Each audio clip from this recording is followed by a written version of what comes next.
Corporate সহ্য করতে পারছি না।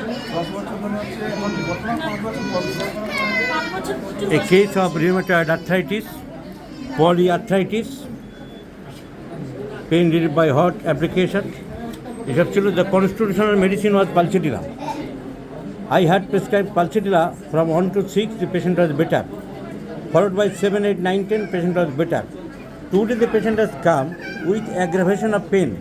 ব্যথাটা বেড়ে গেছে ডাক্তারবাবু। ব্যথা কী করলে বাড়ছে? জলের কাজ করলে বাড়ছে, আর ঠান্ডা হাওয়াতে বাড়ছে। তাই বলেছ? কি বলেছ? ওই ঠান্ডা হাওয়াতে জল ফুলে যাচ্ছি। লাগলেই ব্যথা বাড়ে, আর ফ্যানের বাতাস। ফ্যানের বাতাস। আর প্রাকৃতিক বাতাস। এই যে জোরে বললাম যে কে বলেছো? আবার কিছু মাল, এগুলোকে মালই বলা যেতে পারে। ঝিঙে ঢাঁড়র আলু পটলের মতো মাল, মাল না হলে মালের মতো কথা বলবে কেন? কিছু মাল আবার রেখে আপনি পেশেন্টকে এইভাবে ধমক দিলেন। আরে হাফগান্ডু, আমার পেশেন্টের সাথে আমার একটা ভালোবাসার সম্পর্ক, অভিভাবকত্বের সম্পর্ক। মালগুলো বলে কিনা ধমক দিলেন, আমার ও তার নাকি কান্না পাচ্ছিল। তো যাই হোক, সেই সব মালদের কথা নিয়ে আমাদের কোনো ব্যাপার নাই, হাফগান্ডুদের ব্যাপার নাই। ব্যাপার হলো যারা হোমিওপ্যাথিক চিকিৎসক শিখতে চাইছে, জানতে চাইছে, আর ব্যাপার হলো আমার সাথে আমার রোগীদের সম্পর্কের ব্যাপার।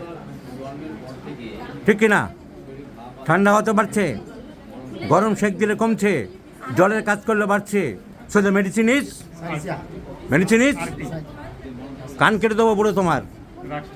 রাস্টক্স ইজ দ্য মেডিসিন।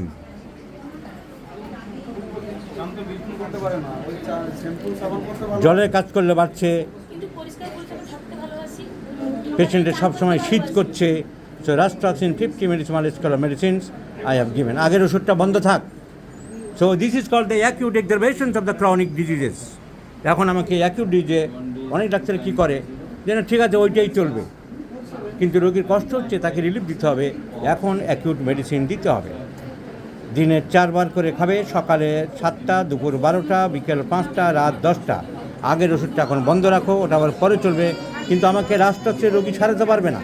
আমার কনস্টিটিউশন টেম্পারামেন্ট, পালসেটিলা গরমকালে বাড়ে, এসব সিমটম যখন ছিল তখন পালসেটিলা, এখন অ্যাকিউট এক্সারবেশনস, এখন আমি টেম্পোরারি রাস্টক্স দেবো। ইমপ্রুভ হয়ে গেলে আবার পালসেটিলা চলবে।